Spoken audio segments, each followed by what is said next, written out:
দুপুরের রোদ একযোজি হয়ে আমন্ত্রণ জানাচ্ছে পৃথিবীর সকল সুখদের। অন্যদিকে অবন্তীর জীবনে নেমে আসছে অন্ধকারের ঘন ঘটা। আসিফের এই সত্য সুন্দর কথার পেছনে লুকিয়ে আছে আর একটা প্রগাঢ় সত্য। আসিফ কিন্তু একই ভালোবাসার কথা নুসরতকেও দিয়েছে। নুসরতও আসিফকে খুব ভালোবাসে, অথচ অবন্তী কিংবা নুসরত কেউই জানে না যে আসিফ একই সাথে দুইটা আলাদা আলাদা রিলেশনে জড়িয়েছে। কেউই আন্দাজ করতে পারছে না তাদের জীবনের মোড় কোন দিকে নিয়ে যাবে তাদের। চুমুর গভীর আচ্ছন্নতা আকাশ দিগন্তে কালো মেঘ নিয়ে আসলো। এই কালো মেঘের প্রভাব ধীরে ধীরে পড়তে শুরু করেছে অবন্তীর জীবনে। অবন্তী নিজেও জানে না এই প্রেম ভালোবাসা তাকে কোথায় নিয়ে ফেলবে। এক ভয়াবহ পরিস্থিতির মুখোমুখি হতে যাচ্ছে অবন্তী। আসিফ আর অবন্তী দুজন দুজনকে জড়িয়ে ধরা ছিল বেশ কিছুক্ষণ। প্রেম মোহ তাদেরকে একটা অপার্থিব জগতে নিয়ে গিয়েছিল। একে অপরের আলিঙ্গনে অনুভব করছিল স্বর্গীয় সুখ। আসিফ আর অবন্তীর আচ্ছন্নতা ভাঙলো মোবাইলের রিংটোনে। অবন্তীর মোবাইল বেজে উঠল। সময় তখন দুপুর 2টা। অবন্তীর মা কল দিয়েছেন। অবন্তী কল রিসিভ করলো। ওপাশ থেকে অবন্তীর মা বললেন, কোথায় তুই? সকালে উঠেই চলে গেলি, তাড়াতাড়ি আয়।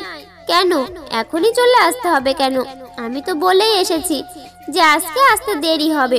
তুই কোথায় এখন? কোথায় আবার? বললাম না সাদিয়াদের বাসায়। তোমাকে না বলে এসেছি নাকি?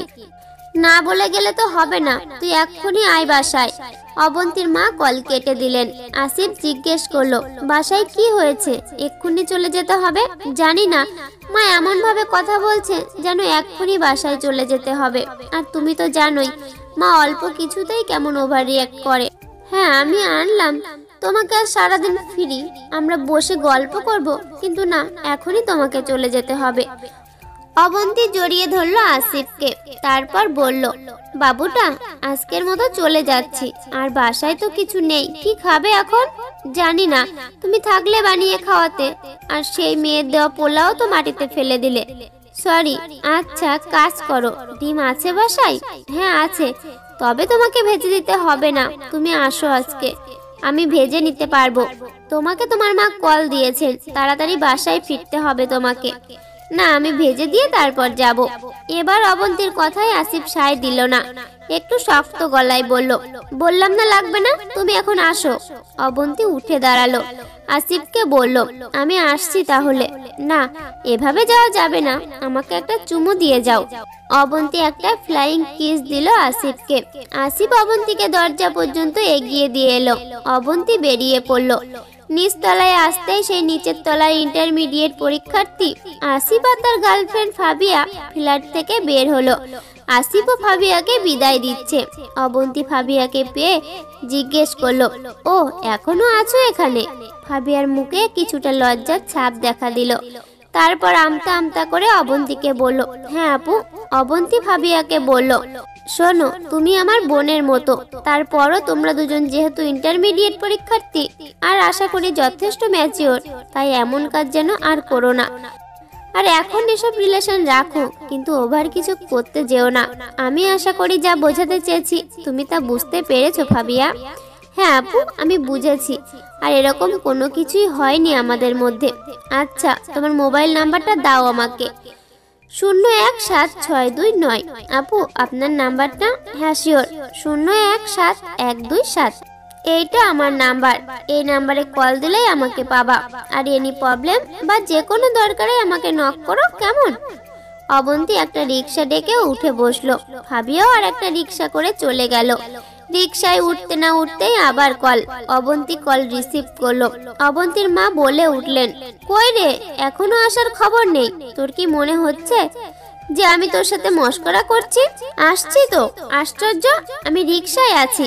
রিক্সায় আসতে যত সময় লাগবে আমি তো ঠিক তত সময়ের মাথায় বাসায় আসবো, তাই না? নাকি আমি উড়াল দিয়ে চলে আসবো? হ্যাঁ হয়েছে হয়েছে, মুখের ওপর শুধু তর্কই করতে পারবি, আর তো কোনো কিছু কখনো করতে পারবি না। আয় তাড়াতাড়ি।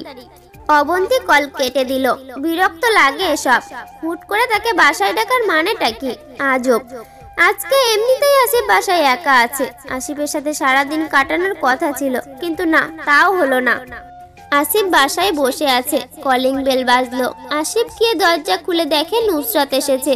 এই ভর দুপুরে নুসরাতকে দেখে আসিফ অবাক হলো কিছুটা। নুসরাতের হাতে একটা টিফিন বক্স। আসিফ নুসরাতকে জিজ্ঞেস করলো, তুমি এখন আমাকে জানালে না যে? তোমার ফ্রেন্ডের দেখলাম সিলেট বেড়াতে গিয়েছে, কয়জন ফেসবুকে স্টোরি আপলোড করেছে। তারপর রাসেলকে নক দিলাম, সে বলল তুমি যাওনি, তাই ভাবলাম বাসায় আছো, আমি খাবার নিয়ে আসি। এ কি আসিফ, তুমি ঘামছো কেন? তাও তুমি খালি গায়ে আছো, জাস্ট একটা 2 কোয়ার্টার পরে আছো, তারপরও ঘামছো? নুসরাতের কথায় আসিফ থতমত খেয়ে বসলো। ঘামছি আমি? হ্যাঁ তুমি ঘামছো, এই দেখো কপালে ঘাম জমা হয়েছে। কই না তো, এই এমনিতেই, হয়তো বা আজ গরমও পড়ছে। যা দেখেছো, সবকিছু ঠিক আছে তো আসিফ? তোমার কিছু হয়নি তো? আরে বোকা বাবুটা আমার, আই লাভ ইউ, আমার কিছু হবে কেন? এই বলে আসিফ নুসরাতকে তার বুকে জড়িয়ে ধরলো। আসিফ খালি বুকে নুসরাতের কোমল গাল গিয়ে ঠেকলো। নুসরাতের চুল থেকে অনেক সুন্দর ঘ্রাণ ভেসে আসছে। আসিফ নুসরাতকে কিছুটা শক্ত করে জড়িয়ে ধরলো। নুসরাতও আসিফের বুক গভীরে হারিয়ে গেল। এদিকে আসিফ চিন্তায় বিভোর, যদি এখন অবন্তী বাসায় থাকতো, যাক বাঁচা গেল। এই কিছুক্ষণ আগেই অবন্তীর মা কল করায় অবন্তী চলে গিয়েছে, না হলে আজ এক বিশাল লঙ্কা কাণ্ড ঘটে যেত এই ভর দুপুরে। এদিকে অবন্তী বাসায় ঢুকতেই দেখলো তার বড় বোন রেশমি ডাইনিং টেবিলে বসা। রেশমিকে দেখে অবন্তী অবাক হলো, বলল, তুমি এখন না বলে? হ্যাঁ, আজকে তোকে কোণে দেখানো হবে। মানে তুমি কি আমার সাথে মজা করছো আপু? অবন্তীর মা রান্নাঘর থেকে হাঁক দিয়ে বললেন, মজা টজা বুঝি না, যা বলার রেশমি বলে দিয়েছে। সন্ধ্যার আগেই পাত্রপক্ষ তোকে দেখতে আসবে, তুই তাড়াতাড়ি রেডি হয়ে নে। আর শোন, তোর ড্রেসিং টেবিলের ওপর হলুদ বাটা রাখা আছে, হাতে মেখে নিস, মুখে দিস না কিন্তু। অবন্তীর মেজাজ ভরকে গেল। টেবিলের ওপর একটা প্লাস্টিকের বোতল রাখা ছিল। অবন্তী সেই বোতলটা ছুঁড়ে ফেলে চিৎকার করে বলল, তোমরা আমাকে কি পেয়েছো? হুট করে কোণে দেখানোর কথা বললা, আর আমি রাজি হয়ে যাব? রেশমি অবন্তীকে বলল, আশ্চর্য, তোর বয়স কম হয়েছে অবন্তী? হিসেব করে দেখ, কাগজে কলমে হিসেব করলেও তোর বয়স 21 পার হলো। এ খবর এই কাগজ কলমের হিসেব ছাড়লে কত হবে? কত হবে? 22, 23, 24? তোমার সমস্যা? আমার লাইফ, আমার বয়স, আমার চয়েস, আমার ইচ্ছা, এখানে তোমার কোনো প্রবলেম আছে? রেশমি মাকে ডেকে বলল, ও মা, দেখেছো তোমার মেয়ে আমার সাথে কিভাবে কথা বলছে? দেখছো, কোনো আদব লেহাজের বালাই নাই, হুট করে যা মুখে আসছে তাই বলে চলেছে আমাকে। এই আপু, এখনো তোমাকে যথেষ্ট সম্মান দিচ্ছি, তুমি আমার বয়সের উপর আঙুল তুললে কেন? আর তুমি কি আমাকে খাওয়াচ্ছ, পড়াচ্ছ?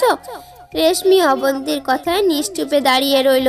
অবন্তী আবার যোগ করলো, তুমি আমার কোনো কিছুই করছো না, তাহলে আমার লাইফ নিয়ে তোমার এত টেনশন কেন আপু? আমি যে এখানে খাচ্ছি তাতে তো আমার মা বাবার টাকা খরচা হচ্ছে, তোমার জামাইয়ের বা শ্বশুর বাড়ির 1 টাকাও তো আমার উপর ইনভেস্ট করতে হচ্ছে না, তাহলে কেন আমার ওপরেই লেগে গেলে তুমি? কে বললো আমাদের সমস্যা হচ্ছে না? মেয়ে বড় হওয়ার পর মেয়েকে আর কত বাপ হিসেবে আমি ঘরে রেখে খাওয়াবো? মেয়েকে বিয়ে দেওয়া কি আমার দায়িত্বের মধ্যে পড়ে না?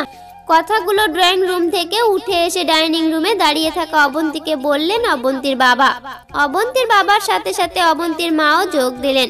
হ্যাঁ, মেয়ের বিয়ের বয়স হয়েছে, এই বয়সে মেয়ের বিয়ে দিয়ে বাপ মা মেয়ের দায় মুক্ত হতে চাই, আমাকে সেই দায় মুক্ত হতে দে অবন্তী, এখানে জেদ চেপে বসিস না। রেশমি বলল, তাছাড়া আমার দেবো তো তোকে জাস্ট দেখতে আসবে, এমন তো নয় যে আজকেই বিয়ে হয়ে যাচ্ছে। হোয়াট? তোমার দেবর মানে কি? ওই যে আমার চাচা শ্বশুরের ঘরের দেবর, ইস্তিয়াক নাম, সে আমেরিকা থেকে এসেছে গত সপ্তাহে, কোণে খুঁজছে, সুন্দরী কোণে হলে বিয়ে করে নেবে, আর সে আমেরিকার সিটিজেন, দেশে নিজের বাসা বাড়ি সব আছে, যদি তোকে চয়েস হয় তাহলে আজীবন সুখে কাটাবি রে অবন্তী। মানেটা কি? তোমরা আমার সাথে কি করতে চাচ্ছ এখন? পেছন থেকে অবন্তীর মা এসে একটা জোরে থাপ্পড় দিলেন অবন্তীর গালে। অবন্তী পেছনে ফিরে তাকালো। তুমি আমাকে থাপ্পড় মারলে মা? হ্যাঁ মারলাম, 1000 বার মারবো, তোর মতো মেয়ে আমি পেটে যে ধরেছি সেটাই আমার ভুল ছিল। টেবিলের ওপর একটা ফল কাটার ছুরি ছিল, অবন্তী সেটা ডান হাতে নিয়ে নিজের বাঁ হাতে হ্যাসকা করে টান মারলো একটা, মুহূর্তে ঘটে গেল অঘটন। টপাটপ রক্ত ঝরতে লাগলো অবন্তীর হাত থেকে। ফ্লোর রক্তে লাল হয়ে গেল কিছুক্ষণের মধ্যেই। রেশমি রক্ত দেখে চিৎকার করে উঠল। অবন্তীর মাথা ঘুরিয়ে মাটিতে পড়ে গেল। অবন্তীকে অবন্তীর মা ধরতে গেলে অবন্তী বলে ওঠে, আমাকে ধরবা না কেউ, আমি নিজেকে শেষ করে দেব। তুমি মা হয়ে এভাবে আমাকে বলছো যে আমি তোমার বোঝা। জগতের কোন মা এভাবে মেয়েকে বলতে পারে? কিছুক্ষণের জন্যই সবাই নিশ্চুপ হয়ে গেল। রেশমি স্যাবলন আর তুলা এনে অবন্তীর হাত মুছে দিতে চাইল। অবন্তী হাত সরিয়ে নিল। মা বললেন, দেখ মা, পাগলামি করিস না, দেখ কত রক্ত ঝরছে। এখন যদি ব্যান্ডেজ না করাস তাহলে সমস্যা হবে তো। না, সমস্যা হবে না।